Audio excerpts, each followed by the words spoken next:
ਇੱਕ ਓੰਕਾਰ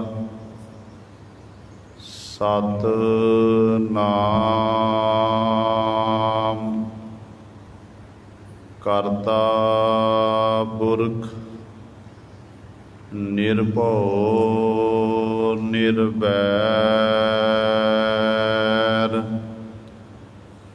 ਅਕਾਲ ਮੂਰਤ ਅਜੂਨੀ ਸੈਭੰ ਗੁਰ ਪ੍ਰਸਾਦ ਦੰਡੌਤ ਬੰਦਨ ਅਨਕ ਪਾਰ ਸਰਬ ਕਲਾ ਸਮਰੱਥ ਡੋਲਨ ਤੇ ਰਾਖੋ ਪ੍ਰਭੂ ਨਾਨਕ ਦੇ ਕਰ ਹੱਥ ਜੇਤਾ ਸਮੁੰਦ ਸਾਗਰ ਨੀਰ ਭਰਿਆ ਤੇਤੇ ਔਗਣ ਹਮਾਰੇ ਦਇਆ ਕਰੋ ਕਿਛ ਮਿਹਰ ਉਪਾਵੋ ਡੁੱਬਦੇ ਪੱਥਰ ਤਾਰੇ ਜੀਅੜਾ ਅਗਨ ਬਰਾਬਰ ਤਪੈ ਭੀਤਰ ਬੱਗੈ ਕਾਤੀ ਪ੍ਰਣਬਤ ਨਾਨਕ ਹੁਕਮ ਪਛਾਣੈ ਸੁਖ ਹੋਵੈ ਦਿਨ ਰਾਤੀ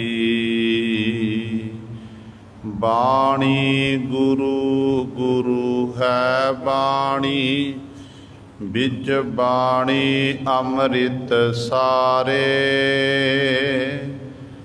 ਗੁਰ ਬਾਣੀ ਕਹੈ ਸੇਵਕ ਜਨ ਮਾਨੈ ਪਰਤਖ ਗੁਰੂ ਨਿਸਤਾਰੇ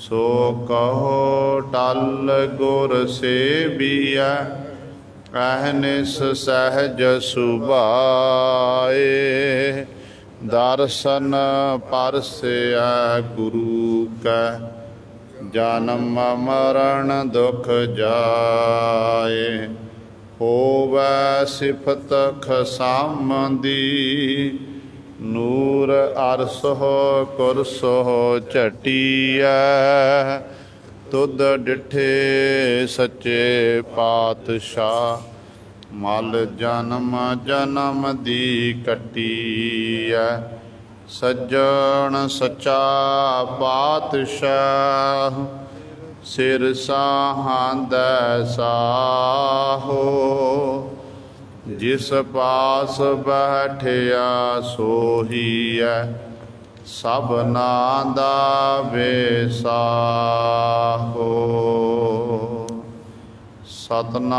ਸਤਿਨਾਮ ਸ਼੍ਰੀ ਵਾਹਿਗੁਰੂ ਸਾਹਿਬ ਜੀ। ਮੁਸਲਮਾਨ ਮੋਮ ਦਿਲ ਹੋਵੈ ਅੰਤਰ ਕੀ ਮਲ ਦਿਲ ਤੇ ਧੋਵੈ ਦੁਨੀਆ ਰੰਗ ਨ ਆਵੈ ਨੇੜੈ ਜਿਉ ਕੁਸਮ ਪਾਟ ਘਿਓ ਪਾਕ ਹਰਾ ਮੁਸਲਮਾਨ ਮੋਮ ਦਿਲ ਹੋਵੈ ਅੰਤਰ ਕੀ ਮਲ ਦਿਲ ਤੇ ਧੋਵੈ ਦੁਨੀਆ ਰੰਗ ਨ ਆਵੈ ਨੇੜੈ ਜਿਉ ਕੁਸਮ ਪਾਟ ਘਿਓ ਪਾਕ ਹਰਾ जाको मेहर मेहर मेहरबाना सोई मर्द मर्द मर्दाना सोई सेख मसायक हाजी सो बंदा जिस नजर नरा कुदरत कादर करण करीमा सिफत मोहब्बत अथा रहीमा हक हुक्म सच खुदाया बुझ नानक बंद खलास तरा कुदरत कादर करण करीमा सिफत मोहब्बत अथाह रहीमा हक हुक्म सच खुदाया बुझ नानक बंद खलास तरा। वाहिगुरु जी का खालसा वाहिगुरु जी की फतेह।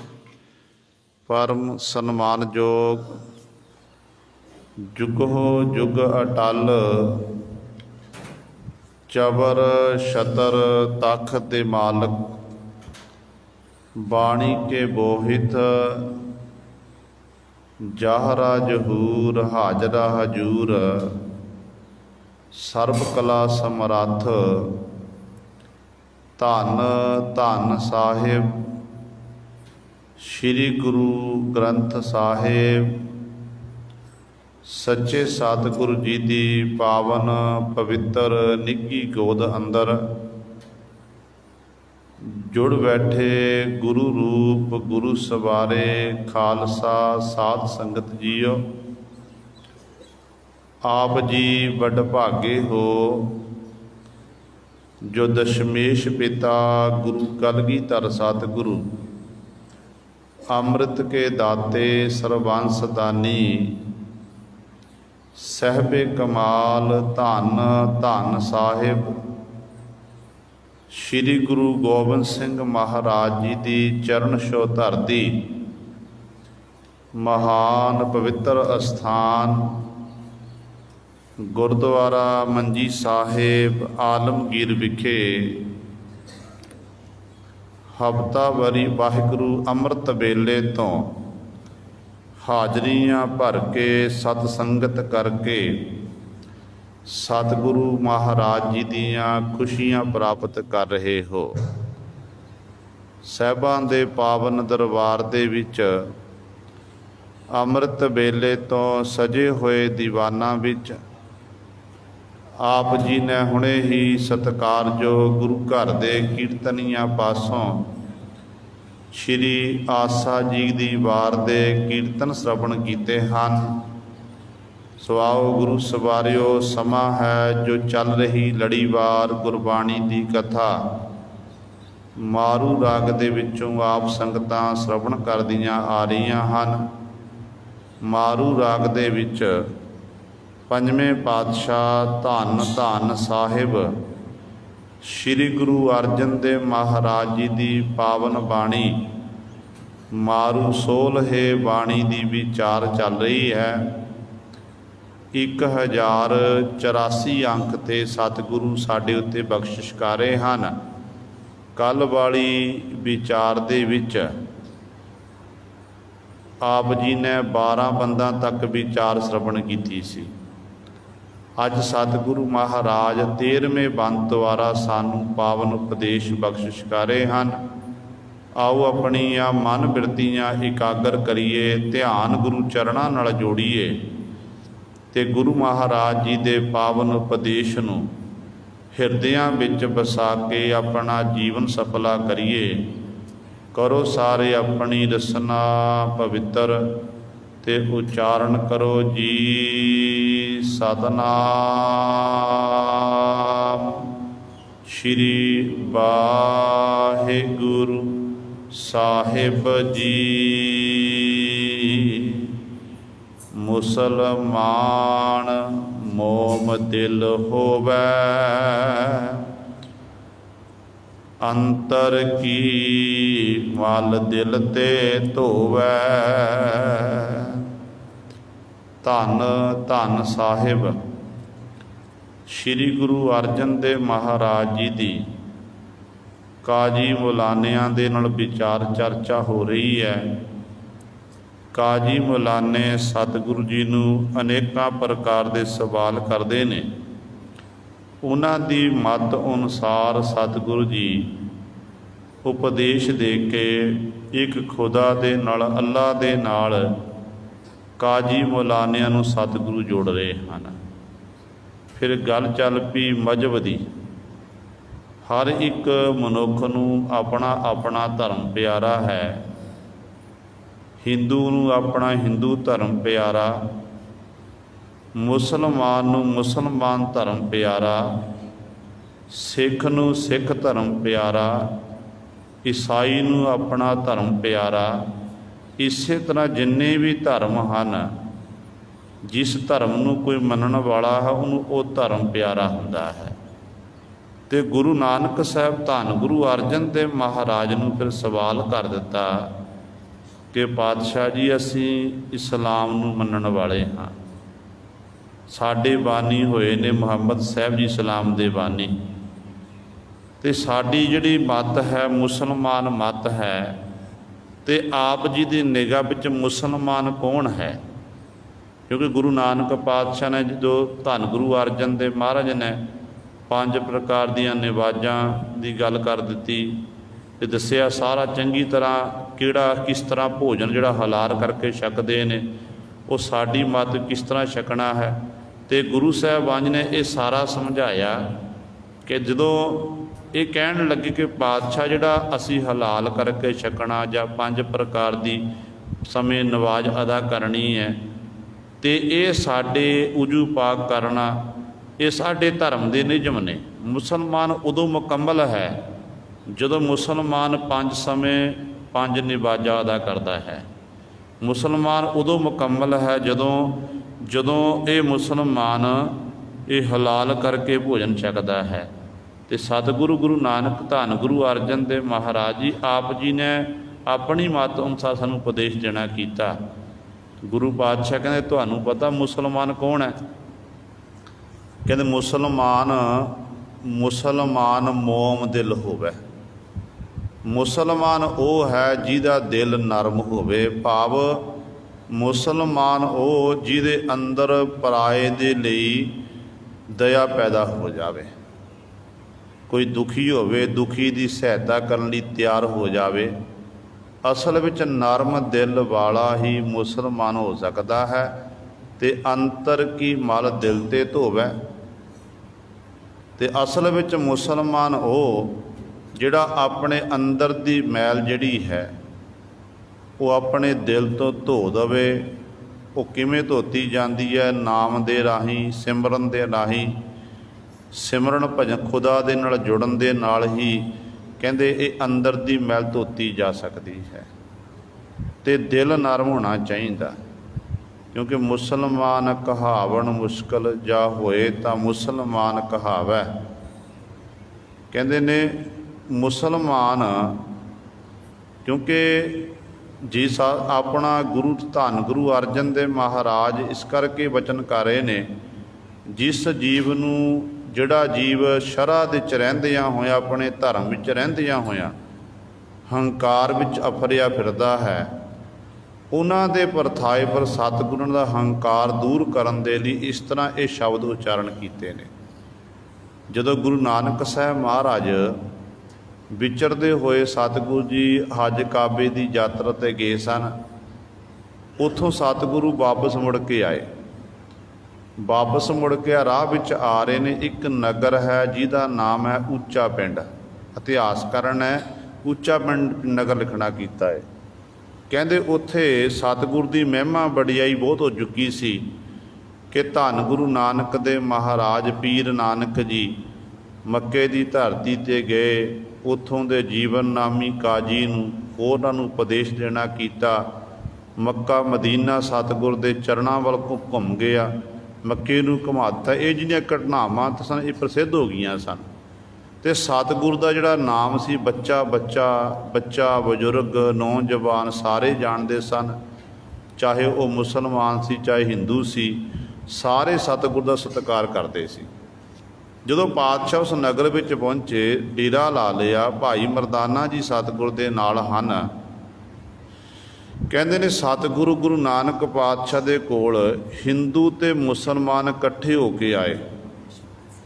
ਹਿੰਦੂ ਮੁਸਲਮਾਨ ਇਕੱਠੇ ਹੋ ਕੇ ਆਏ ਅਤੇ ਧੰਨ ਗੁਰੂ ਨਾਨਕ ਦੇ ਮਹਾਰਾਜ ਦੇ ਚਰਨਾਂ 'ਚ ਬੇਨਤੀ ਕਰਨ ਲੱਗੇ, ਕਿਉਂਕਿ ਇਹਨਾਂ ਦਾ ਆਪਸ ਝਗੜਾ ਹੋ ਰਿਹਾ ਸੀ। ਹਿੰਦੂ ਕਹਿ ਰਹੇ ਸਨ ਕਿ ਸਾਡਾ ਧਰਮ ਚੰਗਾ ਅਤੇ ਮੁਸਲਮਾਨ ਕਹਿ ਰਹੇ ਸਨ ਸਾਡਾ ਧਰਮ ਚੰਗਾ ਹੈ।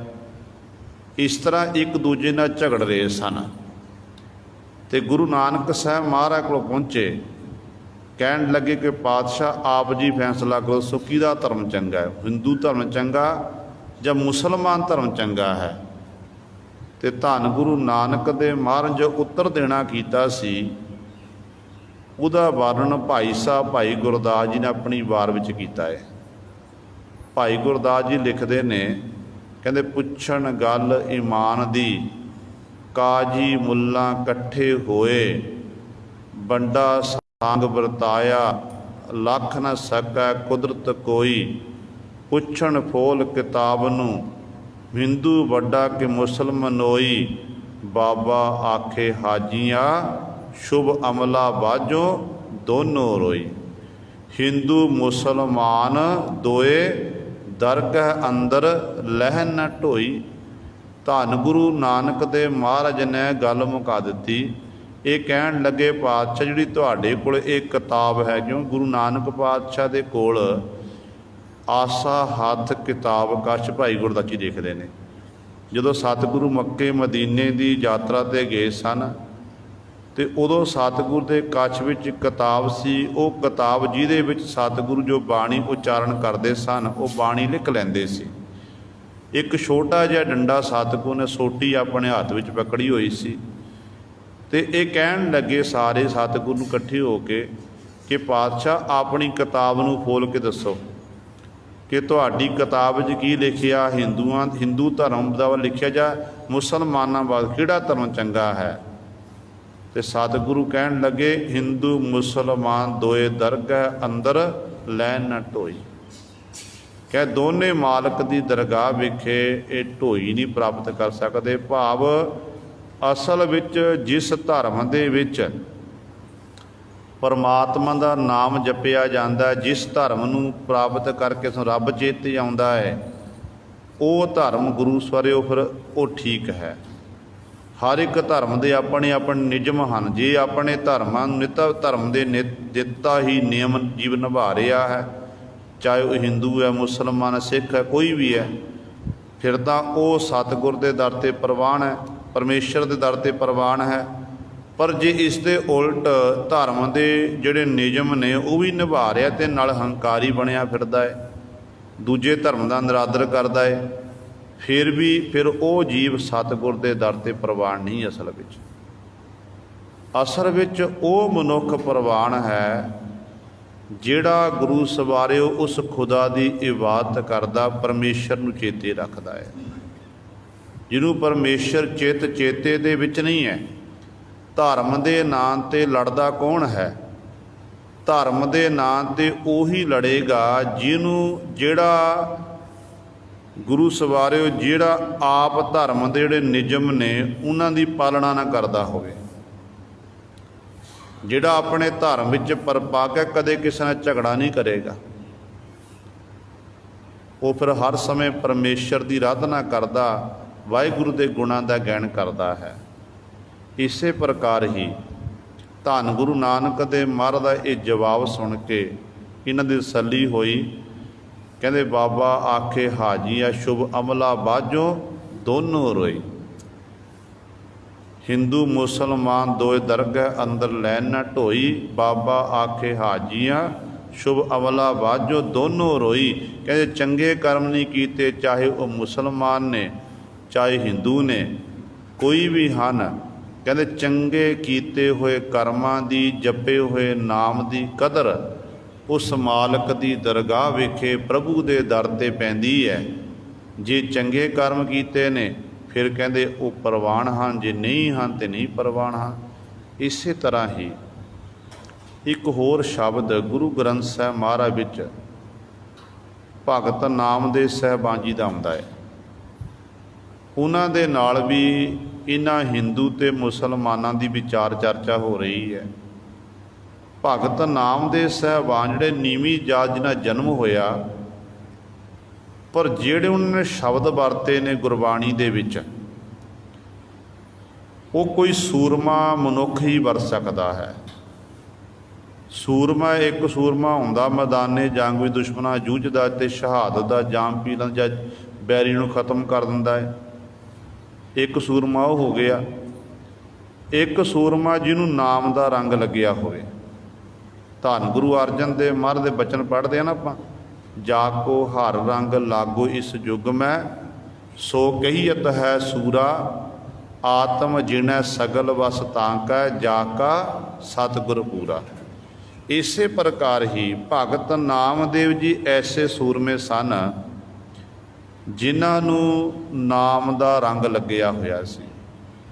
ਨਾ ਕਾਜ਼ੀਆਂ ਦੀ ਪਰਵਾਹ ਕਰਦੇ ਸਨ, ਨਾ ਹਿੰਦੂਆਂ ਦੀ ਪਰਵਾਹ ਕਰਦੇ ਸਨ। ਜਿਹੜੇ ਧਰਮ ਦੇ ਠੇਕੇਦਾਰ ਬਣੇ ਫਿਰਦੇ ਸਨ, ਉਹਨਾਂ ਦੇ ਮੁੱਖ ਉੱਤੇ ਸਿੱਧਾ ਭਗਤ ਨਾਮ ਦੇ ਸ਼ਬਦ ਰੂਪੀ ਤੀਰ ਰਾਹੀਂ ਜਵਾਬ ਦੇਣਾ ਕੀਤਾ। ਕਹਿੰਦੇ ਨੇ ਇੱਕ ਦਿਨ ਇਹ ਕਾਜੀ ਪਾਂਡੇ ਨਾਲ ਭਗਤ ਜੀ ਦਾ ਮਿਲਾਪ ਹੋਇਆ। ਇੱਕ ਪਾਂਡਾ ਕੋਲ ਬੈਠਾ ਹੈ, ਸਵਾਲ ਜਵਾਬ ਕਰਦਾ। ਇੰਨੇ ਨੂੰ ਕਾਜੀ ਵੀ ਚੱਲ ਕੇ ਆ ਗਿਆ, ਉਹ ਕਾਜੀ ਵੀ ਕੋਲ ਬੈਠ ਗਿਆ। ਤੇ ਇਸ ਤਰ੍ਹਾਂ ਭਗਤ ਨਾਮਦੇਵ ਸਵਾਲ ਕਰਦੇ ਨੇ ਤੇ ਭਗਤ ਨਾਮਦੇਵ ਜੀ ਸਾਰੇ ਸਵਾਲਾਂ ਦਾ ਉੱਤਰ ਦੇ ਰਹੇ ਨੇ। ਤੇ ਭਗਤ ਜੀ ਨੇ ਸ਼ਬਦ ਉਚਾਰਨ ਕੀਤਾ, ਕਹਿਣ ਲੱਗੇ, ਜਦੋਂ ਇਹ ਆਖਣ ਲੱਗਿਆ ਕਿ ਮੇਰਾ ਸਾਡੇ ਭਗਵਾਨ ਸ਼ਿਵ ਜੀ, ਸਾਡਾ ਆ ਭਗਵਾਨ, ਤੇ ਕਹਿਣ ਲੱਗੇ ਸਤਿਕਾਰਯੋਗ ਨੇ ਸਾਰੇ। ਸਮੇਂ ਸਮੇਂ ਅਨੁਸਾਰ ਪਰਮਾਤਮਾ ਨੇ ਸੰਸਾਰ ਵਿੱਚ ਆਪਣੇ ਅਵਤਾਰੀ ਪੁਰਸ਼ ਭੇਜਣਾ ਕੀਤੇ ਨੇ, ਪਰ ਨਿਰੰਕਾਰ ਕੇਵਲ ਇੱਕ ਅਖੰਡ ਜੋਤ ਹੈ, ਉਹਦੇ ਬਰੋਬਰ ਕੋਈ ਨਹੀਂ ਹੋ ਸਕਦਾ। ਭਗਤ ਨਾਮਦੇਵ ਸਾਹਿਬ ਨੇ ਸ਼ਬਦ ਉਚਾਰਿਆ, ਕਹਿਣ ਲੱਗੇ, ਆਜ ਨਾਮੇ ਬੀਠਲ ਦੇਖਿਆ, ਮੂਰਖ ਕੋ ਸਮਝਾਊ ਰੇ, ਪਾਂਡੇ ਤੁਮਰੀ ਗਾਇਤਰੀ, ਲੋਧੇ ਕਾ ਖੇਤ ਖਾਤੀ ਥੀ, ਲੇਕਰ ਠੇਂਗਾ ਟੰਗਰੀ ਤੋਰੀ, ਲਾਂਗਤ ਲਾਂਗਤ ਜਾਤੀ ਥੀ। ਭਗਤ ਜੀ ਕਹਿਣ ਲੱਗੇ, ਇਹ ਪਾਂਡਾ ਕਹਿਣ ਲੱਗੇ ਸੀ ਗਊ ਨੂੰ ਆਪਣੀ ਮਾਂ ਮੰਨਦੇ ਆ, ਗਾਇਤਰੀ ਦਾ ਮੰਤਰ ਜਪਦੇ ਆ। ਭਗਤ ਨਾਮਦੇਵ ਜੀ ਕਹਿਣ ਲੱਗੇ, ਦੇਖ ਤੇਰੀ ਜਿਹੜੀ ਗਾਂ ਮਾਤਾ ਸੀ ਨਾ, ਉਹ ਫਲਾਣੇ ਜ਼ਿਮੀਦਾਰ ਦੇ ਖੇਤ ਵਿੱਚ ਜਾ ਕੇ ਵੜ ਗਈ, ਜ਼ਿਮੀਦਾਰ ਦੀ ਫਸਲ ਉਜਾੜ ਦਿੱਤੀ, ਤੇ ਜ਼ਿਮੀਦਾਰ ਨੂੰ ਅੱਗੇ ਗੁੱਸਾ ਆ ਜਾਣਾ। ਸੋਟੀ ਚੁੱਕੀ, ਡਾਂਗ ਚੁੱਕੀ, ਡਾਂਗ ਚੁੱਕ ਕੇ ਕਹਿੰਦੇ ਬੜੀ ਜ਼ੋਰ ਦੀ ਲੱਤਾਂ ਦੇ ਉੱਤੇ, ਲੱਤ ਦੇ ਉੱਤੇ ਸੋਟੀ ਮਾਰਨਾ ਕੀਤੀ।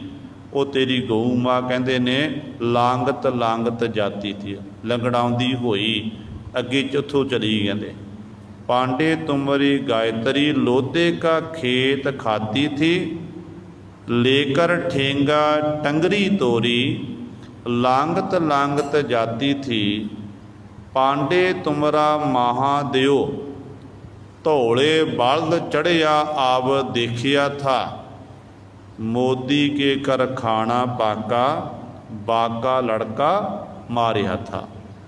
ਕਹਿੰਦੇ ਐ ਪਾਂਡੇ ਦੇਖ, ਜਿਸ ਤੂੰ ਕਹਿੰਦਾ ਮੇਰਾ ਮਹਾਦੇਵ ਪਰਮੇਸ਼ਰ ਹੈ, ਪਰ ਸਤਿਗੁਰੂ ਕਹਿੰਦੇ ਨੇ ਮਹਾਦੇਵ ਕੋ ਕਹਿਤ ਸਦਾ ਸ਼ਿਵ, ਨਿਰੰਕਾਰ ਕਾ ਚਿੰਤ ਨਹਿ ਪਿਵ। कि जिहड़ा निरंकार का कोई निशान ही नहीं है, कोई चिन्ह नहीं है। तो कहन लगे साडा महादेव भगवान भगत जी कहन लगे देख तेरे कहते भगत जिहड़ा महादेव सी किसे जजमान ने महादेव जी शिव जी के लिए भोजन तैयार किया, श्रद्धालु ने भोजन तैयार किया, वो भोजन छकन गया तो भोजन वो स्वाद नहीं सी।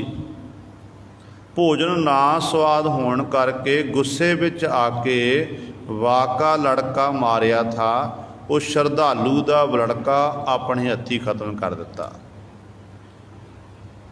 फिर अगला वचन किया रामचंद जी की गल की, कहते का पांडे तुमरा रामचंद सो भी अब देखिया था।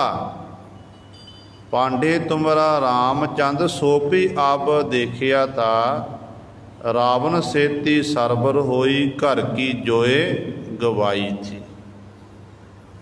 कहते देख रामचंद्र जी संसार विच आए, रामचंद्र जी का रावण नाल युद्ध होया, युद्ध विच रामचंद्र जित होई ते अपनी इस्त्री नूं ने खोना कीता, सीता नूं खोना कीता।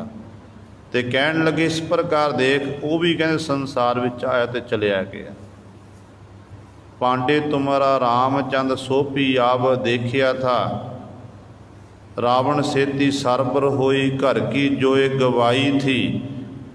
फिर कहन लगे हिंदू अन्ना तुरकू काणा दोहां ते ज्ञानी सियाणा। जदों ये शब्द वरते ना हिंदू अन्ना तुरकू काणा, हिंदू अन्ना किवें हो गया?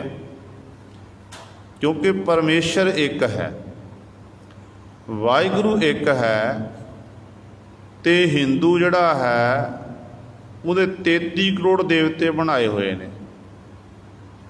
जदों उस समय की घटना जदों कहते हैं इन्नी मनुखों की गिणती भी नहीं, 33 करोड़ इन्नी गिणती भी नहीं उस समय, तो इन्ने देवते था एक फलाना देवता फलाना थावां थावां ते मत्था टेकी जा रहे हैं। इसका मतलब की है कि जिहड़ा अंदला नूं कुछ दिखाई नहीं दे रहा।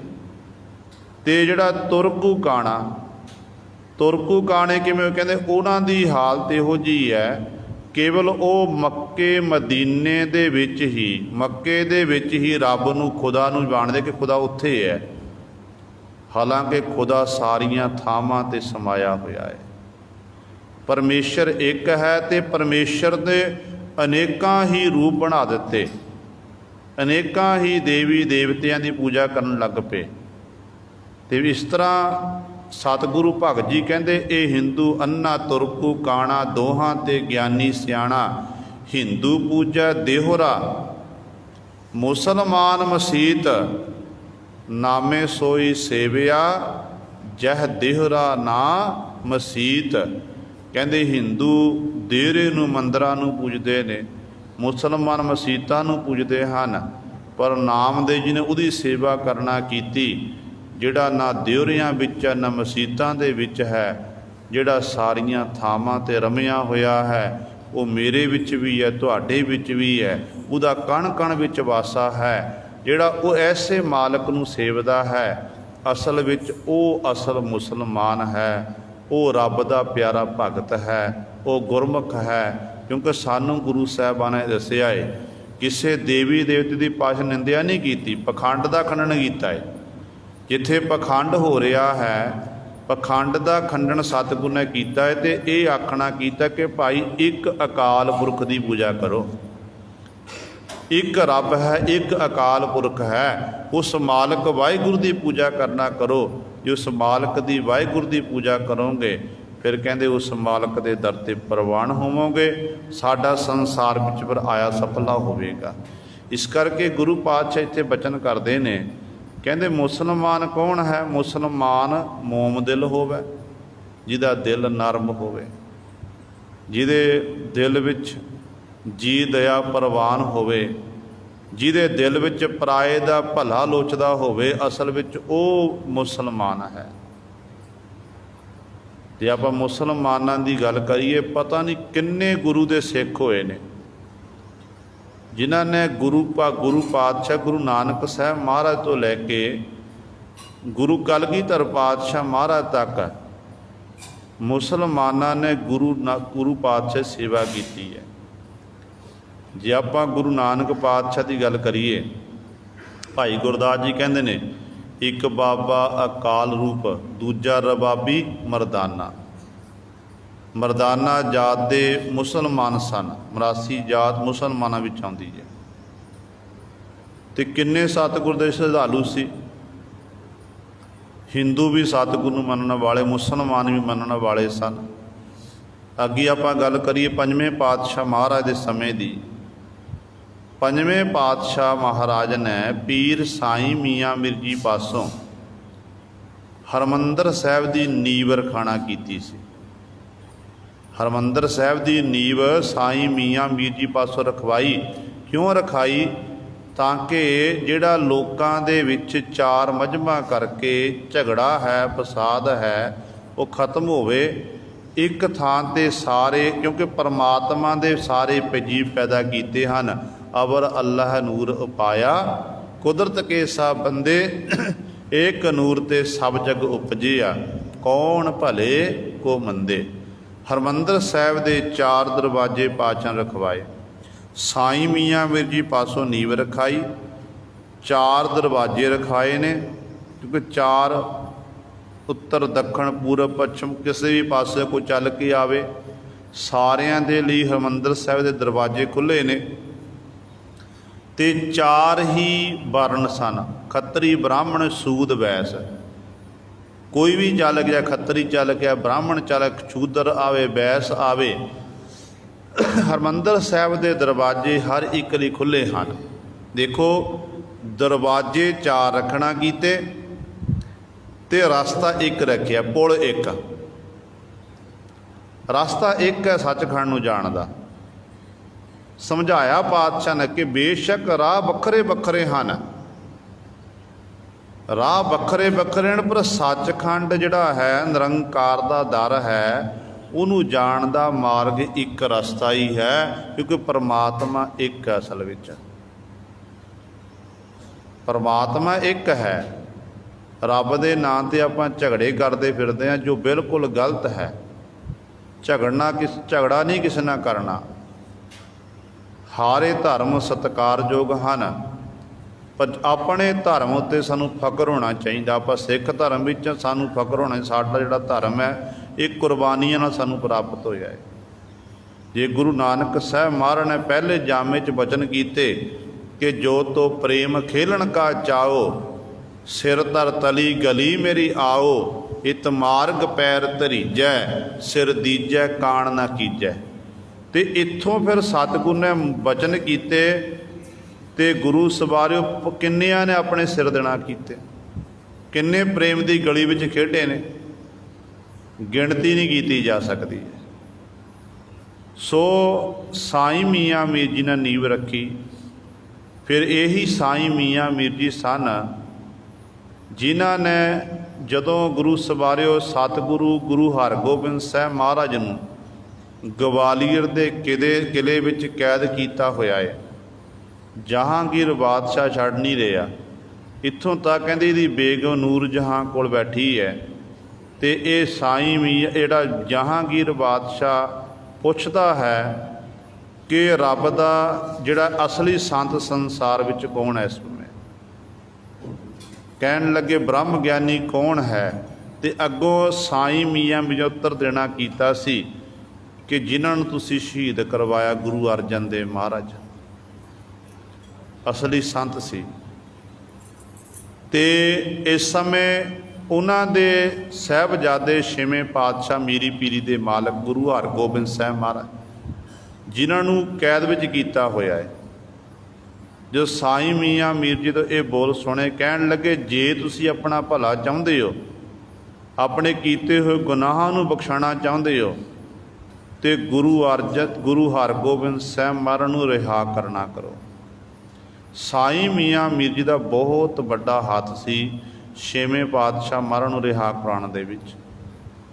ਅਤੇ ਗੁਰੂ ਸਵਾਰਿਓ ਅੱਗੇ ਆਪਾਂ ਗੱਲ ਕਰੀਏ, ਗੁਰੂ ਕਲਗੀਧਰ ਪਾਤਸ਼ਾਹ ਦੇ ਸਮੇਂ ਸਤਿਗੁਰੂ ਮਹਾਰਾਜ ਸਮੇਂ ਕਿੰਨੇ ਸਿੱਖ ਹੋਏ ਨੇ। ਪੀਰ ਬੁੱਧੂ ਸ਼ਾਹ ਜੀ, ਭੀਖਣ ਸ਼ਾਹ ਜੀ, ਜਿਨ੍ਹਾਂ ਨੇ ਬਚਪਨ ਦੇ ਵਿੱਚ ਹੀ ਗੁਰੂ ਕਲਗੀਧਰ ਪਾਤਸ਼ਾਹ ਮਹਾਰਾਜ ਦੇ ਅੱਗੇ ਕੁਜੀਆਂ ਲੈ ਕੇ ਗਏ ਨੇ। ਜਦੋਂ ਪਤਾ ਲੱਗਿਆ ਕਿ ਪਟਨੇ ਦੇ ਵਿੱਚ ਇਲਾਹੀ ਨੂਰ ਨੇ ਅੱਜ ਅਵਤਾਰ ਧਾਰਨਾ ਕੀਤਾ ਏ, ਕਿਉਂਕਿ ਅੱਜ ਜਦੋਂ ਇਹ ਨਵਾਜ਼ ਅਦਾ ਕਰਨ ਲੱਗਿਆ, ਇਹਨਾਂ ਲਹਿੰਦੇ ਵਾਲੇ ਪਾਸੇ ਨੂੰ ਸਜਦਾ ਕੀਤਾ। ਇਹਨੇ ਗੁਰੂ ਪਟਨੇ ਵਾਲੇ ਪਾਸੇ ਨੂੰ ਮੁੱਖ ਕਰਕੇ ਸਜਦਾ ਕੀਤਾ। ਜਦੋਂ ਸਜਦਾ ਕੀਤਾ ਉਸ ਸਮੇਂ ਇਹਦੇ ਪੀਰ ਜਿਹੜੇ ਨਾਲ ਦੇ ਸਾਰੇ ਸਾਥੀ ਸੀ ਉਹ ਆਖਣ ਲੱਗੇ ਕਿ ਪੀਰ ਜੀ, ਆਪ ਜੀ ਦਾ ਇੰਨਾ ਸਤਿਕਾਰ ਹੈ ਇਸਲਾਮ ਦੇ ਵਿੱਚ, ਜਿੰਨੇ ਵੀ ਆਪ ਜੀ ਦੇ ਸਾਰੇ ਚੇਲੇ ਪਾਲਕੇ ਹਨ, ਆਪ ਜੀ ਦੇ ਜੀਵਨ ਤੋਂ ਸੇਧ ਲੈਂਦੇ ਹੋ, ਪਰ ਆਪ ਜੀ ਨੇ ਅੱਜ ਕੀ ਕੀਤਾ ਹੈ ਕਿ ਪਟਨੇ ਵਾਲੇ ਪਾਸੇ ਨੂੰ ਮੁੱਖ ਕਰਕੇ ਸਜਦਾ ਕੀਤਾ। ਕਾਰਨ ਕੀ ਹੈ? ਤੇ ਅੱਗੋਂ ਪੀਰ ਕਹਿਣ ਲੱਗਿਆ, ਜਿਸ ਖੁਦਾ ਤਾਲਾ ਨੂੰ ਮੈਂ ਦੀਦਾਰ ਕਰਦਾ, ਜਦੋਂ ਮੈਂ ਸੁਰਤੀ ਰਾਹੀਂ ਧਿਆਨ ਨੂੰ ਕੇਂਦਰਿਤ ਕਰਦਾ ਹਾਂ, ਮੇਰੀ ਸੁਰਤੀ ਖੁਦਾ ਦੇ ਦਰਗਾਹ ਵਿੱਚ ਪਹੁੰਚਦੀ ਹੈ। ਕਹਿੰਦੇ ਉੱਥੇ ਮੈਨੂੰ ਖੁਦਾ ਦੇ ਦੀਦਾਰ ਹੁੰਦੇ ਨੇ, ਤੇ ਉਹ ਖੁਦਾ ਮੈਨੂੰ ਅਸਲ ਵਿੱਚ ਕਹਿੰਦੇ ਉਹ ਅੱਜ ਮੇਰਾ ਖੁਦਾ ਜਿਹੜਾ ਹੈ ਪਟਨੇ ਦੀ ਧਰਤੀ 'ਤੇ ਨੇ ਅਵਤਾਰ ਧਾਰਨਾ ਕੀਤਾ ਹੈ। ਇਹੀ ਭੀਖਣ ਸ਼ਾਹ ਮੁਸਲਮਾਨ ਸੀ ਜਿਨ੍ਹਾਂ ਗੁਰੂ ਕਲਗੀਧਰ ਪਾਤਸ਼ਾਹ ਮਹਾਰਾਜ ਨੂੰ ਅੱਲਾ ਦਾ ਰੂਪ ਜਾਣਨਾ ਕੀਤਾ। ਕਿੰਨੀ ਅੰਤਰਜਾਮਤਾ ਹੈ। ਤੇ ਸਤਿਗੁਰੂ ਕਲਗੀਆਂ ਵਾਲੇ ਪਾਤਸ਼ਾਹ ਮਹਾਰਾਜ ਕੋਲ ਪਟਨੇ ਦੀ ਧਰਤੀ 'ਤੇ ਪਹੁੰਚੇ ਨੇ। ਕਈ ਦਿਨ ਬਾਹਰ ਬੈਠੇ ਰਹੇ, ਮਾਤਾ ਜੀ ਨੇ ਦੀਦਾਰ ਨਹੀਂ ਕਰਾਏ। ਫਿਰ ਗੁਰੂ ਸਾਹਿਬ ਦੀਦਾਰ ਕੀਤੇ, ਕੁਜੀਆਂ ਦੋ ਅੱਗੇ ਕੀਤੀਆਂ, ਤੇ ਪਾਤਸ਼ਾਹ ਜੀ ਨੇ ਛੋਟੇ ਛੋਟੇ ਕਰ ਕਮਲ ਇਹਦੇ ਉੱਤੇ ਰੱਖਣਾ ਕੀਤੇ। ਦੱਸਿਆ ਇੱਕ ਵਿੱਚ ਪਾਣੀ ਪਾਇਆ, ਇੱਕ ਦੁੱਧ ਪਾਇਆ ਸੀ ਕਿ ਅਸੀਂ ਹਿੰਦੂਆਂ ਦੇ ਵੀ ਸਾਂਝੇ ਅਤੇ ਮੁਸਲਮਾਨਾਂ ਦੇ ਸਾਂਝੇ, ਸਾਡਾ ਕਿਸੇ ਨਾਲ ਝਗੜਾ ਨਹੀਂ ਹੈ, ਚਾਹੇ ਕੋਈ ਮੁਸਲਮਾਨ 'ਚ ਹਿੰਦੂ ਹੋਵੇ। ਫਿਰ ਆਪਾਂ ਗੱਲ ਕਰੀਏ ਪੀਰ ਬੁੱਧੂ ਸ਼ਾਹ ਦੀ। ਪੀਰ ਬੁੱਧੂ ਸ਼ਾਹ ਜੀ ਮੁਸਲਮਾਨ ਮੋਮਦਿਲ ਹੋਵੇ, ਤੇ ਪੀਰ ਬੁੱਧੂ ਸ਼ਾਹ ਜੀ ਕੋਈ ਕੁਰਬਾਨੀ ਨਹੀਂ ਕਰ ਸਕਦਾ ਗੁਰੂ ਸਵਾਰੇ। ਜਦੋਂ ਸਤਿਗੁਰੂ ਗੁਰੂ ਕਲਗੀਧਰ ਪਾਤਸ਼ਾਹ ਮਹਾਰਾਜ ਮੇਦਨੀ ਪ੍ਰਕਾਸ਼ ਰਾਜੇ ਦੀ ਬੇਨਤੀ ਪ੍ਰਵਾਨ ਕਰਕੇ ਪੌਂਟਾ ਸਾਹਿਬ ਦੀ ਧਰਤੀ 'ਤੇ ਜਾ ਕੇ ਪਾਤਸ਼ਾਹ ਨੇ ਨਗਰ ਵਸਾਇਆ। ਨਾਮ ਪੌਂਟਾ ਸਾਹਿਬ ਰੱਖਣਾ ਕੀਤਾ। ਤੇ ਗੁਰੂ ਸਵਾਰਿਓ ਉੱਥੇ ਹੀ ਸਤਿਗੁਰੂ ਜਿੱਥੇ ਸਤਿਗੁਰੂ ਜੀ 52 ਕਵੀਆਂ ਦੇ ਰਾਹੀਂ ਕਵਿਤਾਵਾਂ ਉਚਾਰਨ ਲਿਖਾ ਰਹੇ ਹਨ, ਉੱਥੇ ਸਤਿਗੁਰ ਦੀ ਸੈਨਾ ਵਿੱਚ ਬਹੁਤ ਸਾਰੇ ਸੂਰਮੇ ਭਰਤੀ ਹੋ ਰਹੇ ਨੇ। ਤੇ 500 ਜਿਹੜੇ ਪਠਾਨ ਸਨ, ਜਿਨ੍ਹਾਂ ਨੂੰ ਔਰੰਗਜ਼ੇਬ ਬਾਦਸ਼ਾਹ ਨੇ ਆਪਣੇ ਸੈਨਾ ਵਿੱਚੋਂ ਕੱਢਿਆ ਹੋਇਆ ਸੀ, ਤੇ ਨਾਲ ਹੁਕਮ ਕੀਤਾ ਸੀ ਕਿ ਕੋਈ ਵੀ ਰਾਜਾ ਮਹਾਰਾਜਾ, ਕੋਈ ਵੀ ਵਜ਼ੀਰ ਇਤਿਆਦਿਕ ਇਹਨਾਂ ਨੂੰ ਆਪਣੀ ਚਾਕਰੀ 'ਤੇ ਰੱਖੇਗਾ। ਇਹ ਕਾਲੇ ਖਾਂ ਦੀ ਅਗਵਾਈ ਦੇ ਵਿੱਚ ਗੁਰੂ ਕਹਿੰਦੇ ਉਸ ਸਮੇਂ ਪੀਰ ਬੁੱਧੂ ਸ਼ਾਹ ਜੀ ਕੋਲ ਆਏ, ਬੇਨਤੀ ਕੀਤੀ ਕਿ ਸਾਡੀ ਮਦਦ ਕਰਨਾ ਕਰੋ। ਪੀਰ ਬੁੱਧੂ ਸ਼ਾਹ ਜੀ ਫਿਰ ਗੁਰੂ ਕਲਗੀਧਰ ਪਾਤਸ਼ਾਹ ਕੋਲ ਲੈ ਕੇ ਆਏ, ਸੈਨਾ 'ਚ ਭਰਤੀ ਕਰਵਾਏ। ਪਰ ਜਦੋਂ ਭਗਾਣੀ ਦਾ ਯੁੱਧ ਸ਼ੁਰੂ ਹੋਇਆ, ਮੌਕੇ 'ਤੇ ਇਹ ਸਾਰੇ ਪਠਾਨ ਜਿਹੜੇ ਸਨ ਇਹ ਜਾ ਕੇ ਪਹਾੜੀਆਂ ਨਾਲ ਰਲ ਗਏ ਸਨ। ਪਹਾੜੀਆਂ ਨਾਲ ਜਾ ਕੇ ਰਲੇ, ਤੇ ਜਦੋਂ ਪੀਰ ਬੁੱਧੂ ਸ਼ਾਹ ਨੂੰ ਇਸ ਗੱਲ ਦੀ ਖਬਰ ਪਹੁੰਚੀ ਹੈ ਕਿ ਪਠਾਨ ਜਿਹੜੇ ਨੇ ਨਮਕ ਹਰਾਮੀ ਹੋ ਗਏ, ਲੂਣ ਹਰਾਮੀ ਹੋ ਗਏ ਨੇ, ਉਦੋਂ ਪੀਰ ਬੁੱਧੂ ਸ਼ਾਹ ਜੀ ਆਪਣੇ ਪੁੱਤਰਾਂ ਨੂੰ ਨਾਲ ਲੈ ਕੇ, ਮੁਰੀਦਾਂ ਨੂੰ ਨਾਲ ਲੈ ਕੇ, ਤੇ ਪੀਰ ਬੁੱਧੂ ਸ਼ਾਹ ਜੀ ਉਸ ਸਮੇਂ ਮੈਦਾਨੇ ਜੰਗ ਵਿੱਚ ਆਏ ਸਨ। ਇਤਿਹਾਸ ਦੱਸਦਾ ਹੈ ਕਿ ਇਸੇ ਹੀ ਜੰਗ ਦੇ ਵਿੱਚ ਪੀਰ ਬੁੱਧੂ ਸ਼ਾਹ ਜੀ ਦੇ 2 ਪੁੱਤਰ ਸ਼ਹੀਦ ਹੋਏ ਸਨ। ਕਈਆਂ ਨੇ ਇੱਕ ਲਿਖਣਾ ਕੀਤਾ ਹੈ। ਤੇ ਇਸ ਤਰ੍ਹਾਂ ਪੁੱਤਰ ਸ਼ਹੀਦ ਹੋ ਗਏ। ਜਦੋਂ ਘਰ ਵਿੱਚ ਵਾਪਸ ਗਏ ਨੇ, ਤੇ ਉਸ ਤੋਂ ਪਹਿਲਾਂ ਘਟਨਾ ਵਾਪਰੀ ਹੈ। ਗੁਰੂ ਕਲਗੀਧਰ ਪਾਤਸ਼ਾਹ ਪੌਂਟਾ ਸਾਹਿਬ ਦੀ ਧਰਤੀ 'ਤੇ ਕੰਘਾ ਕਰ ਰਹੇ ਸਨ। ਪੀਰ ਬੁੱਧੂ ਸ਼ਾਹ ਜੀ ਕੋਲ ਗਏ, ਸਤਿਗੁਰੂ ਨੂੰ ਜਾ ਕੇ ਸਜਦਾ ਕੀਤਾ, ਤੇ ਕਲਗੀਧਰ ਪਾਤਸ਼ਾਹ ਬੜੇ ਪ੍ਰਸੰਨ ਹੋਏ, ਖੁਸ਼ ਹੋਏ। ਕਹਿਣ ਲੱਗੇ, ਪੀਰ ਜੀ ਮੰਗੋ, ਕੀ ਮੰਗਦੇ ਹੋ? ਕਹਿਣ ਲੱਗੇ, ਪਾਤਸ਼ਾਹ ਬਸ ਆਪ ਜੀ ਦੀ ਰਹਿਮ ਮਿਹਰ ਚਾਹੀਦੀ ਹੈ। ਜਦੋਂ ਕਹਿੰਦੇ ਥੋੜ੍ਹਾ ਜਿਹਾ ਅੱਗੇ ਗਏ ਨਾ, ਵਿਦਾਇਗੀ ਲੈ ਕੇ ਜਾਣ ਲੱਗੇ, ਥੋੜ੍ਹਾ ਜਿਹਾ ਅੱਗੇ ਗਏ, ਫਿਰ ਪਿਛਾਂਹ ਨੂੰ ਮੁੜ ਕੇ ਦੇਖਦੇ ਨੇ। ਹੁਣ ਕਲਗੀਧਰ ਪਾਤਸ਼ਾਹ ਅੰਤਰਜਾਮੀ ਹਨ, ਕੋਲ ਸੱਦਿਆ। ਕਹਿਣ ਲੱਗੇ, ਪੀਰ ਜੀ ਦੱਸੋ ਕੀ ਗੱਲ ਹੈ? ਕਹਿਣ ਲੱਗੇ ਕਿ ਪਾਤਸ਼ਾਹ ਆਪ ਜੀ ਦੇ ਕੇਸ ਬੜੇ ਸੁੰਦਰ ਹਨ, ਆਪ ਜੀ ਦੇ ਕੇਸ ਬੜੇ ਸੁੰਦਰ ਹਨ। ਮੇਰੀ ਦਿਲੀ ਇੱਛਾ ਹੈ ਕਿ ਆਪ ਜੀ ਮੈਨੂੰ ਇਹ ਜਿਹੜੇ ਕੇਸ ਨੇ ਕੰਘੇ ਸਮੇਤ ਮੈਨੂੰ ਕੇਸ ਦੇਣਾ ਕਰੋ। ਇਤਿਹਾਸ ਦੱਸਦਾ ਕਹਿੰਦੇ ਗੁਰੂ ਕਲਗੀਆਂ ਵਾਲੇ ਪਾਤਸ਼ਾਹ ਨੇ ਉਸ ਕੰਘੇ ਸਮੇਤ ਕੇਸ ਦੇਣਾ ਕੀਤੇ ਤੇ ਨਾਲ ਸਤਿਗੁਰੂ ਨੇ ਇੱਕ ਦਸਤਾਰ ਵੀ ਦੇਣਾ ਕੀਤੀ ਹੈ। ਇਹ ਪੀਰ ਬੁੱਧੂ ਸ਼ਾਹ ਉੱਤੇ ਸਤਿਗੁਰੂ ਨੇ ਬਖਸ਼ਿਸ਼ ਕੀਤੀ ਹੈ। ਅੱਜ ਇਹ ਜਿਹੜੇ ਕੰਘਾ ਕੇਸ ਤੇ ਦਸਤਾਰ ਤਖਤ ਸ਼੍ਰੀ ਕੇਸਗੜ੍ਹ ਸਾਹਿਬ ਆਨੰਦਪੁਰ ਸਾਹਿਬ ਦੀ ਧਰਤੀ 'ਤੇ ਜੋ ਸੰਗਤਾਂ ਨੂੰ ਦਰਸ਼ਨ ਦਰੇ ਕਰਾਏ ਜਾਂਦੇ ਨੇ। ਸੋ ਗੁਰੂ ਸਵਾਰੇ ਐਡੀ ਵੱਡੀ ਬਖਸ਼ਿਸ਼। ਜਦੋਂ ਘਰ ਦੇ ਵਿੱਚ ਗਏ ਨੇ, ਘਰ ਵਾਲੀ ਪੁੱਛਦੀ ਹੈ ਕਿ 2 ਪੁੱਤਰ ਆਏ ਨੇ ਬਾਕੀ ਨਹੀਂ ਆਏ, ਤੇ ਅੱਗੋਂ ਕਹਿਣ ਲੱਗਿਆ ਕਿ ਪੁੱਤਰ ਸ਼ਹੀਦ ਹੋ ਗਏ ਨੇ। ਤੇ ਘਰ ਵਾਲੀ ਬਰਾਕ ਕਰਨ ਲੱਗੀ, ਕਹਿਣ ਲੱਗੀ ਕਿ ਬਰਾਕ ਕਿਉਂ ਕਰਦੇ ਤੁਸੀਂ?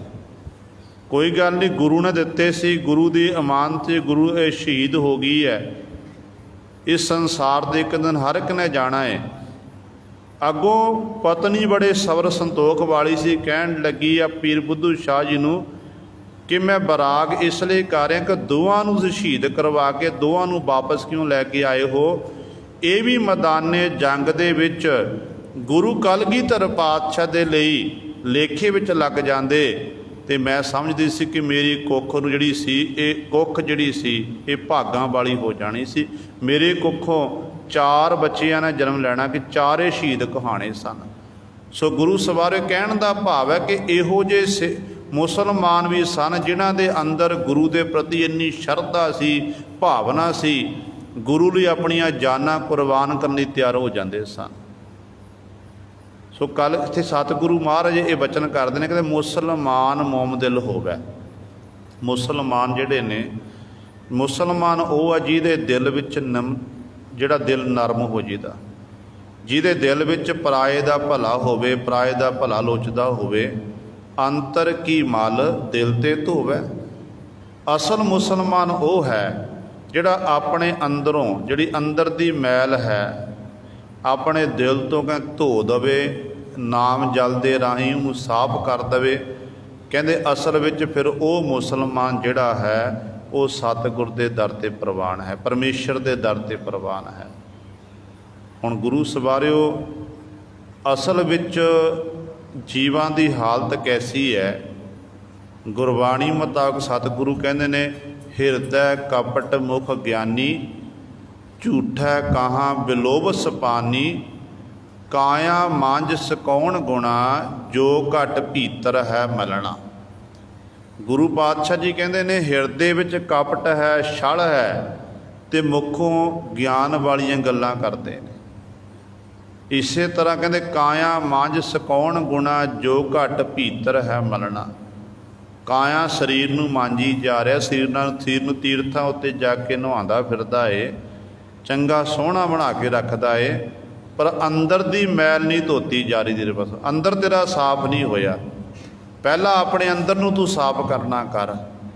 ਅੰਦਰ ਤੇਰਾ ਸਾਫ਼ ਜਿਹੜਾ ਹੈ ਉਹ ਪਾਣੀ ਨਾਲ ਸਾਫ਼ ਨਹੀਂ ਹੋਣਾ। ਅੰਦਰ ਤੇਰਾ ਸਾਫ਼ ਹੋਵੇਗਾ ਸੇਵਾ ਸਿਮਰਨ ਦੇ ਰਾਹੀਂ। ਜਿਉਂ-ਜਿਉਂ ਤੂੰ ਸੇਵਾ ਸਿਮਰਨ ਕਰਦਾ ਜਾਵੇਗਾ, ਮਨ 'ਚ ਨਿਮਰਤਾ ਧਾਰਨ ਕਰਦਾ ਜਾਵੇਗਾ, ਤਿਉਂ-ਤਿਉਂ ਜਿਹੜਾ ਤੇਰਾ ਅੰਤःਕਰਨ ਹੈ ਇਹ ਬਿਲਕੁਲ ਸ਼ੁੱਧ ਹੋ ਜਾਵੇਗਾ। ਜਿਹੜਾ ਸਤਿਗੁਰੂ ਕਹਿੰਦੇ ਨੇ ਇਸੇ ਤਰ੍ਹਾਂ ਹੀ ਜਿਨ੍ਹਾਂ ਨੇ ਆਪਣੇ ਦਿਲ ਤੋਂ ਅੰਦਰ ਦੀ ਮੈਲ ਧੋ ਦਿੱਤੀ ਹੈ, ਨਰਮ ਦਿਲ ਹੈ, ਕਹਿੰਦੇ ਅਸਲ ਵਿੱਚ ਕਹਿੰਦੇ ਸਾਡੀ ਮੱਤ ਵਿੱਚ ਉਹ ਮੁਸਲਮਾਨ ਹੈ। ਤੇ ਸਤਿਗੁਰੂ ਅਗਲੀ ਪੰਕਤੀ 'ਚ ਬਖਸ਼ਿਸ਼ ਕਰਦੇ ਹਨ, ਕਹਿੰਦੇ ਦੁਨੀਆ ਰੰਗ ਨ ਆਵੈ ਨੇੜੈ, ਜਿਉਂ ਕੁਸਮ ਭਾਟ ਘਿਓ ਪਾਕ ਹਰਾ। ਦੁਨੀਆ ਰੰਗ ਨ ਆਵੈ ਨੇੜੈ, ਦੁਨੀਆ ਦੇ ਰੰਗ ਤਮਾਸ਼ੇ ਰਹਿੰਦੇ ਸੰਸਾਰ ਦੇ ਵਿੱਚ ਹਨ। ਪ੍ਰਭੂ ਦੇ ਪਿਆਰੇ ਰਹਿੰਦੇ ਸੰਸਾਰ ਵਿੱਚ ਆਪਣੇ ਕਾਰ ਵਿਹਾਰ ਕਰਦੇ ਹਨ, ਮਿਲ ਵਰਤਨ ਹਰ ਇੱਕ ਨਾਲ ਰੱਖਦੇ ਨੇ, ਪਰ ਉਹ ਜਿਹੜਾ ਸੰਸਾਰੀ ਲੋਕਾਂ ਦਾ ਅਸਰ ਆਪਣੇ ਮਨ ਉੱਤੇ ਨਹੀਂ ਹੋਣ ਦਿੰਦੇ। ਸਮੇਂ ਅਨੁਸਾਰ ਆਪਣੇ ਪ੍ਰਭੂ ਨੂੰ, ਖੁਦਾ ਨੂੰ ਚੇਤੇ ਕਰਦੇ ਹਨ, ਖੁਦਾ ਨੂੰ ਕਦੇ ਭੁਲਾਉਂਦੇ ਨਹੀਂ ਹਨ। ਦੁਨੀਆ ਦੇ ਰੰਗ ਤਮਾਸ਼ਿਆਂ ਦੇ ਨੇੜੇ ਨਹੀਂ ਆਉਂਦੇ, ਉਪਰਾਮ ਰਹਿੰਦੇ ਹਨ। ਉਹ ਕਿਸ ਤਰ੍ਹਾਂ ਪਵਿੱਤਰ ਰਹਿੰਦੇ ਨੇ, ਕਿਵੇਂ ਪਵਿੱਤਰ ਮੰਨੇ ਗਏ ਨੇ? ਕਹਿੰਦੇ ਜਿਉਂ ਕੁਸਮ ਪਾਟ ਘਿਓ ਪਾਕ ਹਰਾ। ਤਿੰਨ ਉਦਾਹਰਣਾਂ ਪਾਤਸ਼ਾਹ ਨੇ ਦੇਣਾ ਕੀਤੀਆਂ ਨੇ। ਕਹਿੰਦੇ ਜਿਵੇਂ ਕੁਸਮ ਦਾ ਅਰਥ ਹੈ ਫੁੱਲ, ਜਿਵੇਂ ਫੁੱਲ ਪਵਿੱਤਰ ਮੰਨਿਆ ਗਿਆ, ਤੇ ਇਸੇ ਤਰ੍ਹਾਂ ਹੀ ਰੇਸ਼ਮ, ਪਾਕ ਦਾ ਰੇਸ਼ਮ ਦਾ ਕੱਪੜਾ, ਕੱਪੜੇ ਨੂੰ ਪਵਿੱਤਰ ਮੰਨਿਆ ਗਿਆ। ਤੇ ਘਿਓ ਪਵਿੱਤਰ ਮੰਨਿਆ ਗਿਆ। ਕਹਿੰਦੇ ਜਿਸ ਤਰ੍ਹਾਂ ਇਹ ਸਾਰੀਆਂ ਜੇ ਪਾਕ ਹਰਾ ਮ੍ਰਿਗਸ਼ਾਲਾ ਇਹ ਸਾਰੀਆਂ ਪਵਿੱਤਰ ਮੰਨੀਆਂ ਗਈਆਂ ਨੇ, ਕਹਿੰਦੇ ਇਸੇ ਤਰ੍ਹਾਂ ਹੀ ਰੱਬ ਦੇ ਪਿਆਰੇ ਜਿਹੜੇ ਨੇ ਨਾਮ ਰੰਗ ਚਰੰਗੇ ਹੁੰਦੇ ਨੇ ਨਾ, ਉਹ ਵੀ ਫਿਰ ਕਹਿੰਦੇ ਹਰ ਸਮੇਂ ਪਵਿੱਤਰ ਹੁੰਦੇ ਹਨ। ਦੁਨੀਆ ਦੇ ਜਿਹੜੇ ਵਿਸ਼ੇ ਵਿਕਾਰ ਨੇ ਸੰਸਾਰ ਵਿੱਚ ਵਿਚਰਦਿਆਂ ਹੋਇਆਂ ਮਾਇਆ ਉਹਨਾਂ ਉੱਤੇ ਪ੍ਰਭਾਵ ਨਹੀਂ ਪਾਉਂਦੀ ਹੈ, ਵਿਸ਼ੇ ਵਿਕਾਰਾਂ ਵੱਲੋਂ ਉਪਰਾਮ ਰਹਿੰਦੇ ਹਨ। ਜਾ ਕੋ ਮਿਹਰ ਮਿਹਰਬਾਨਾ ਸੋਈ ਮਰਦ ਮਰਦਾਨਾ। ਗੁਰੂ ਪਾਤਸ਼ਾਹ ਜੀ ਅਗਲੀ ਪੰਕਤੀ ਬਖਸ਼ਿਸ਼ ਕਰਦੇ ਹਨ। ਕਹਿੰਦੇ ਜਾ ਕੋ ਮਿਹਰ ਮਿਹਰਬਾਨਾ। ਜਾ ਕੋ ਜਿਸ ਜੀਵ ਉੱਤੇ ਉਸ ਖੁਦਾ ਦੀ ਅੱਲਾਹ ਤਾਲਾ ਦੀ ਮਿਹਰ ਹੁੰਦੀ ਹੈ, ਮਿਹਰਬਾਨ ਪਰਮੇਸ਼ਰ ਜਿਹਦੇ ਉੱਤੇ ਆਪਣੀ ਮਿਹਰ ਕਰਦਾ, ਰਹਿਮਤ ਕਰਦਾ ਹੈ, ਜਿਹਦੇ ਉੱਤੇ ਆਪਣੀ ਕਿਰਪਾ ਕਰਦਾ ਹੈ, ਸੋਈ ਮਰਦ ਮਰਦਾਨਾ। ਕਹਿੰਦੇ ਉਹ ਮਰਦ ਹੈ, ਮਰਦ ਮਰਦਾਨਾ, ਉਹ ਸੂਰਮਿਆਂ ਵਿੱਚੋਂ ਵੱਡਾ ਸੂਰਮਾ ਹੈ ਜਿਹਨੂੰ ਨਾਮ ਦਾ ਰੰਗ ਲੱਗਿਆ ਹੋਇਆ ਹੈ। ਅਸਲ ਸੂਰਮਾ ਉਹ ਹੈ ਜਿਹਨੇ ਆਪਣੇ ਅੰਦਰੋਂ ਪੰਜਾਂ ਉੱਤੇ ਕੰਟਰੋਲ ਕਰ ਲਿਆ, ਪੰਜਾਂ ਉੱਤੇ ਕੰਟਰੋਲ ਕਰ ਲਿਆ ਤੇ ਪਰਮਾਤਮਾ ਦੀ ਜਿਹਦੇ ਉੱਤੇ ਮਿਹਰ ਹੋ ਗਈ। ਕਿਉਂਕਿ ਪਰਮਾਤਮਾ ਦੀ ਮਿਹਰ ਤੋਂ ਬਿਨਾਂ ਇਹਨਾਂ ਪੰਜਾਂ ਉੱਤੇ ਕੰਟਰੋਲ ਨਹੀਂ ਹੋ ਸਕਦਾ। ਉਹੀ ਕਿਰਪਾ ਕਰ ਦੇਵੇ, ਰਹਿਮਤ ਕਰ ਦੇਵੇ, ਫਿਰ ਪੰਜਾਂ ਨੂੰ ਗੁਰੂ ਸਾਹਿਬ ਵਸ ਵਿੱਚ ਕੀਤਾ ਜਾ ਸਕਦਾ ਹੈ। ਤੇ ਪਾਤਸ਼ਾਹ ਕਹਿੰਦੇ ਨੇ ਫਿਰ ਉਹ ਸੂਰਮਿਆਂ ਵਿੱਚੋਂ ਵੱਡਾ ਸੂਰਮਾ ਹੈ। ਸੋਈ ਸੇਖ ਮਸਾਇਕ ਹਾਜੀ ਸੋ ਬੰਦਾ ਜਿਸ ਨਜ਼ਰ ਨਰਾ। ਸਤਿਗੁਰੂ ਜੀ ਕਹਿੰਦੇ ਫਿਰ ਜਿਹਦੇ ਉੱਤੇ ਖੁਦਾ ਦੀ ਮਿਹਰ ਹੋਵੇ, ਪੰਜਾਂ ਉੱਤੇ ਕੰਟਰੋਲ ਕਰ ਲਵੇ, ਜਿਹਨੇ ਆਪਣੇ ਦਸਾਂ ਪੰਜ ਗਿਆਨ ਇੰਦਰੇ, ਪੰਜ ਕਰਮ ਇੰਦਰੀਆਂ ਉੱਤੇ ਕੰਟਰੋਲ ਕਰ ਲਿਆ, ਆਪਣੇ ਅਧੀਨ ਕਰ ਲਿਆ, ਕਹਿੰਦੇ ਅਸਲ ਵਿੱਚ ਕਹਿੰਦੇ ਫਿਰ ਉਹ ਸਾਡੀ ਨਿਗਾਹ ਵਿੱਚ ਉਹੀ ਸ਼ੇਖ ਹੈ, ਉਹ ਮਸ਼ੱਕਤ ਕਰਨ ਵਾਲਾ ਹਾਜੀ ਹੈ। ਉਹੀ ਕਹਿੰਦੇ ਬੰਦਾ ਜਿਹੜਾ ਮਾਲਕ ਖੁਦਾ ਦੇ ਦਰ 'ਤੇ ਪ੍ਰਵਾਨ ਹੁੰਦਾ ਹੈ, ਜਿਸ ਮਨੁੱਖ ਉੱਤੇ ਕਹਿੰਦੇ ਉਸ ਖੁਦਾ ਦੀ ਨਦਰ ਹੋਵੇ। ਖੁਦਾ ਦੀ ਨਦਰ ਤੋਂ ਬਿਨਾਂ ਗੁਰੂ ਸਵਰੇ ਕੋਈ ਹਾਜੀ ਨਹੀਂ ਬਣ ਸਕਦਾ, ਕੋਈ ਸ਼ੇਖ ਮਸ਼ਾਇਕ ਨਹੀਂ ਬਣ ਸਕਦਾ ਹੈ। ਜਦੋਂ ਖੁਦਾ ਦੀ ਰਹਿਮਤ ਹੁੰਦੀ ਹੈ ਉਹ ਵੱਖਰੀ ਗੱਲ। ਲਿਬਾਸ ਆਪਾਂ ਸਾਰੇ ਪਹਿਨ ਸਕਦੇ ਨੇ, ਲਿਬਾਸ ਸਾਰੇ ਪਹਿਨ ਸਕਦੇ ਨੇ, ਲਿਬਾਸ ਪਹਿਨਣ ਨਾਲ ਕੋਈ ਸ਼ੇਖ ਮਸ਼ਾਇਕ ਹਾਜੀ ਨਹੀਂ ਬਣ ਸਕਦਾ। ਜਿਹੜੇ ਕਮਾਈ ਹੈ, ਕਮਾਈ ਕਰਨ ਵਾਲੇ ਹੀ ਅਸਲ ਵਿੱਚ ਅਸਲੀ ਸ਼ੇਖ ਨੇ, ਅਸਲੀ ਮਸ਼ਾਇਕ ਹਨ, ਅਸਲੀ ਹਾਜੀ ਹਨ। ਇਸੇ ਤਰ੍ਹਾਂ ਕੇਵਲ ਇਹ ਹਿੰਦੂਆਂ ਲਈ, ਮੁਸਲਮਾਨਾਂ ਲਈ ਨਹੀਂ, ਸਿੱਖ ਧਰਮ ਵਿੱਚ ਵੀ, ਹਿੰਦੂਆਂ ਦੇ ਵਿੱਚ ਵੀ ਲਿਬਾਸ ਆਪਾਂ ਸਾਰਿਆਂ ਨੇ ਪਹਿਨੇ ਹੋਏ ਨੇ, ਹਰ ਇੱਕ ਨੇ ਵਰਦੀ ਪਹਿਨੀ ਹੋਈ ਹੈ। ਪਰ ਜਦੋਂ ਤੱਕ ਸਾਡੇ ਅੰਦਰ ਉਹ ਧਰਮ ਵਾਲੇ ਗੁਣ ਪੈਦਾ ਨਹੀਂ ਹੁੰਦੇ ਨਾ, ਆਪਾਂ ਧਰਮ ਦੀ ਕਮਾਈ ਨਹੀਂ ਕਰਦੇ, ਉਦੋਂ ਤੱਕ ਗੁਰੂ ਸਵਾਰੇ ਆਪਾਂ ਅਸਲੀ ਸਿੱਖ ਨਹੀਂ ਬਣ ਸਕਦੇ। ਪੰਜ ਕਕਾਰ ਸਾਡੀ ਵਰਦੀ ਹੈ। ਪੰਜਾਂ ਕਕਾਰਾਂ ਦੇ ਨਾਲ ਜਿਵੇਂ ਬੱਚਾ ਯੂਨੀਫਾਰਮ ਪਾ ਕੇ ਸਕੂਲ ਜਾਂਦਾ ਹੈ ਅਤੇ ਬੱਚਾ ਕਲਾਸ 'ਚ ਜਾ ਕੇ ਬੈਠ ਜਾਵੇ, ਟੀਚਰ ਪੜ੍ਹਾਵੇ ਅਤੇ ਬੱਚਾ ਅੱਗੋਂ ਟੀਚਰ ਦੀ ਗੱਲ ਨਾ ਸੁਣੇ, ਬੈਠ ਕੇ ਸਾਰਾ ਦਿਨ ਬੈਠੇ, ਛੁੱਟੀ ਵੇਲੇ ਘਰ ਆ ਜਾਵੇ ਅਤੇ 365 ਦਿਨ ਬਿਲਕੁਲ ਨਾਗਾ ਨਹੀਂ ਪਾਉਣਾ ਸਾਰਾ ਸਾਲ। ਜਦੋਂ ਇਮਤਿਹਾਨ ਹੋਇਆ, ਇਮਤਿਹਾਨ ਵਿੱਚ ਬੱਚਾ ਫੇਲ ਹੋ ਗਿਆ।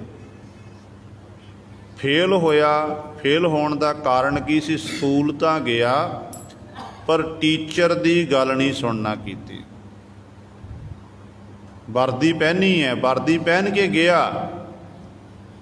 पर गुरु सवारियो अपन टीचर की गल नहीं सुनना कीती। इस तरह ही जिहड़ी पंजां ककारां दी वर्दी है, ये साडी यूनीफॉर्म है, ये पहन ली। खंडे बाटे दा अमृत छक लिया, मुबारक है, गुरु की कृपा हो गई, गुरु के जहाजे चढ़ गए।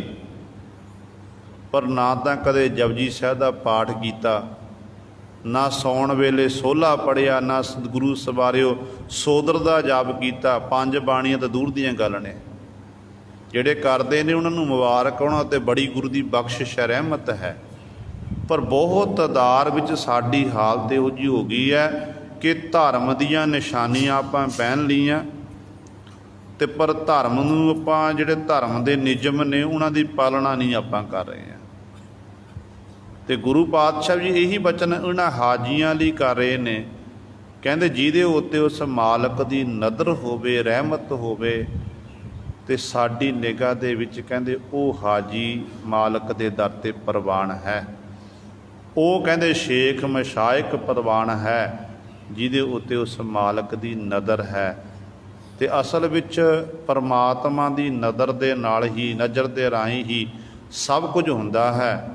आपां गुरु साहिबान दे चरणां 'च बेनती करी कि सच्चे पातशाह साडे उत्ते भी आप जी अपनी नदर करना करो, मेहर करो, ताकि असीं भी सच्चे पातशाह हर समय आप जी का जस करते रहिए, आप जी की वडियाई करते रहिए। कुदरत कादर करन करीमा,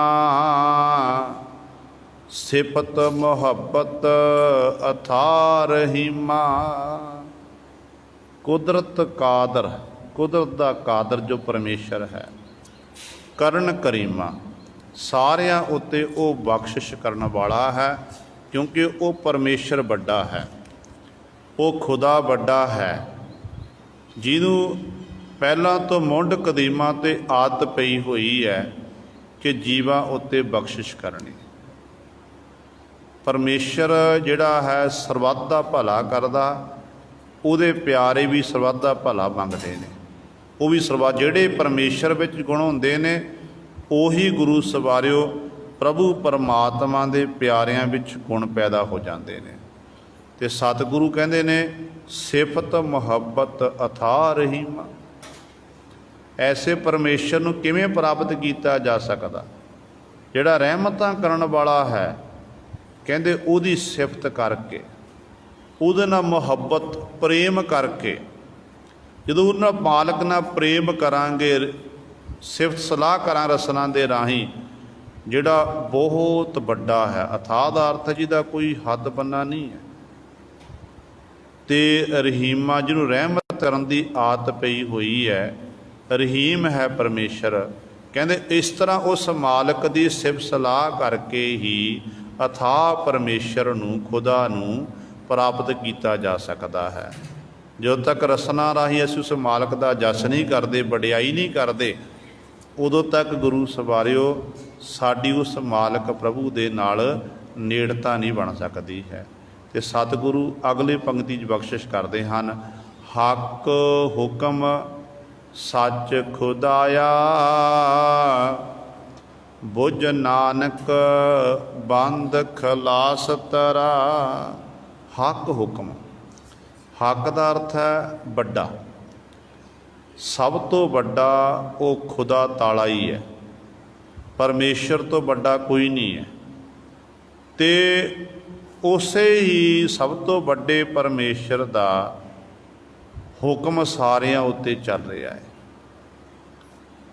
कोई छोटा है, कोई बड़ा है, नौजवान है, कोई गरीब है, अमीर है, जां पशु पंछी हैं, कीड़े मकोड़े हैं, 84 लाख जूना जिन्नियां भी पैदा कीतियां ने, सारियां दे उत्ते एक वाहिगुरू दा ही हुक्म चलता है, क्योंकि उस मालक दे हुक्म तो बाहर कोई है ही नहीं है। हुक्म है अंदर सबको, बाहर हुक्म ना कोय, नानक हुक्म है जे बुझै, तां होमै कह न कोय। इस तरह वो वाहिगुरू सब तो बड़ा, सारियां उत्ते दा हुक्म चलता है। ਤੇ ਸੱਚ ਖੁਦਾਇਆ। ਖੁਦਾ ਜਿਹੜਾ ਹੈ ਉਹ ਸੱਚਾ ਹੈ, ਬਾਕੀ ਸਾਰਾ ਸੰਸਾਰ ਫਾਨੀ ਹੈ, ਨਾਸ਼ਵੰਤ ਹੈ। ਇੱਕ ਖੁਦਾ ਜਿਹੜਾ ਹੈ ਸਦੀਵੀ ਕਾਲ ਰਹਿਣ ਵਾਲਾ, ਉਹ ਅੱਜ ਵੀ ਹੈ, ਪਿੱਛੇ ਵੀ ਸੀ ਤੇ ਅੱਗੇ ਵੀ ਹੋਵੇਗਾ। ਹਰ ਸਮਿਆਂ ਵਿੱਚ ਉਹ ਰਹਿਣ ਵਾਲਾ ਹੈ। ਬੁੱਝ ਨਾਨਕ ਬੰਦ ਖਲਾਸ ਤਰਾ। ਨਾਨਕ ਗੁਰੂ ਜੀ ਉਚਾਰਨ ਕਰਦੇ ਨੇ, ਕਹਿੰਦੇ ਭਾਈ ਐਸੇ ਖੁਦਾ ਨੂੰ ਬੁੱਝਣਾ ਕਰ, ਜਾਣਨਾ ਕਰ। ਜਦੋਂ ਐਸੇ ਖੁਦਾ ਨੂੰ ਬੁੱਝੇਗਾ, ਜਾਣੇਗਾ, ਫਿਰ ਕੀ ਹੋਵੇਗਾ? ਬੰਦ ਖਲਾਸ ਤਰਾ। ਕਹਿੰਦੇ ਫਿਰ ਉਹ ਖੁਦਾ ਵਿੱਚ ਇਹ ਤਾਕਤ ਹੈ। ਖੁਦਾ ਜਿਹੜਾ ਹੈ ਤੇਰੀ ਬੰਦ ਖਲਾਸੀ ਕਰਾਉਣ ਵਾਲਾ ਹੈ। ਭਾਵ ਤੇਰੇ ਜਿਹੜੇ ਤੈਨੂੰ ਵਿਕਾਰਾਂ ਦੇ ਬੰਧਨ ਪਏ ਨੇ, ਜੰਮਣ ਮਰਨ ਦੇ ਬੰਧਨ ਪਏ ਹਨ, ਇਹ ਸਾਰੇ ਬੰਧਨਾਂ ਤੋਂ ਬੰਦ ਖਲਾਸੀ ਕਰਾਉਣ ਵਾਲਾ ਇੱਕ ਖੁਦਾ ਪਰਮੇਸ਼ਰੀ ਹੈ। ਐਸੇ ਪਰਮੇਸ਼ਰ ਦਾ ਭਾਈ ਤੂੰ ਜਸ ਕਰਨਾ ਕਰ, ਐਸੇ ਮਾਲਕ ਦੀ ਵਡਿਆਈ ਕਰ, ਐਸੇ ਮਾਲਕ ਬਾਰੇ ਜਾਣਨਾ ਕਰ। ਜੇ ਐਸੇ ਮਾਲਕ ਬਾਰੇ ਜਾਣੇਗਾ, ਫਿਰ ਕਹਿੰਦੇ ਤੇਰੀ ਬੰਦ ਖਲਾਸੀ ਹੋ ਜਾਵੇਗੀ, ਤੂੰ ਸੰਸਾਰ ਸਮੁੰਦਰ ਤੋਂ ਤਰ ਜਾਵੇਗਾ। ਕਿਉਂਕਿ ਬੰਦ ਖਲਾਸੀ ਭਾਣਾ ਹੋਏ, ਹੋਰ ਆਖ ਨਾ ਸਕੈ ਕੋਏ। ਇਸ ਤਰ੍ਹਾਂ ਸਤਿਗੁਰੂ ਜੀ ਫਿਰ ਬੰਧਨਾਂ ਤੋਂ ਮੁਕਤ ਕਰਦੇ ਹਨ। ਆਪਾਂ ਵੀ ਗੁਰੂ ਸਾਹਿਬਾਨ ਜੀ ਦੇ ਚਰਨਾਂ 'ਚ ਬੇਨਤੀ ਕਰੀਏ ਕਿ ਪਾਤਸ਼ਾਹ ਜੀ ਸਾਡੇ ਉੱਤੇ ਬਖਸ਼ਿਸ਼ ਕਰੋ, ਰਹਿਮਤ ਕਰੋ, ਸਾਨੂੰ ਵੀ ਆਪਣੇ ਦਰੋਂ ਕਰੋ, ਨਾਮ ਦੀਆਂ ਦਾਤਾਂ ਬਖਸ਼ੋ, ਅੰਮ੍ਰਿਤ ਵੇਲਾ ਅੰਮ੍ਰਿਤ ਬਾਣੀ ਨਾਲ ਪਿਆਰ, ਗੁਰਸਿੱਖੀ ਜੀਵਨ ਬਖਸ਼ੋ, ਤਾਂ ਕਿ ਅਸੀਂ ਨਾਮ ਦੀ ਕਮਾਈ ਕਰ ਸਕੀਏ, ਫਿਰ ਤਾਂ ਕਿ ਸਾਡੇ ਵੀ ਜਿਹੜੇ ਵਿਕਾਰਾਂ ਦੇ ਬੰਧਨ ਨੇ, ਜੰਮਣ ਮਰਨ ਦੇ ਬੰਧਨ ਨੇ, ਸਾਡੇ ਵੀ ਇਹ ਕੱਟੇ ਜਾਣ। ਫਿਰ ਸਾਡਾ ਲੋਕ ਸੁਖੀਏ ਪਰ ਲੋਕ ਸਹੇਲੇ। ਨਾਨਕ ਹਰ ਪ੍ਰਭ ਆਪੇ ਮੇਲੇ ਦੀ ਪਾਤਸ਼ਾਹ ਬਖਸ਼ਿਸ਼ ਕਰਨਗੇ। ਹੋਈਆਂ ਭੁੱਲਾਂ ਚੁੱਕਾਂ ਦੀ ਖਿਮਾ। ਆਓ ਅਖੀਰਲੀ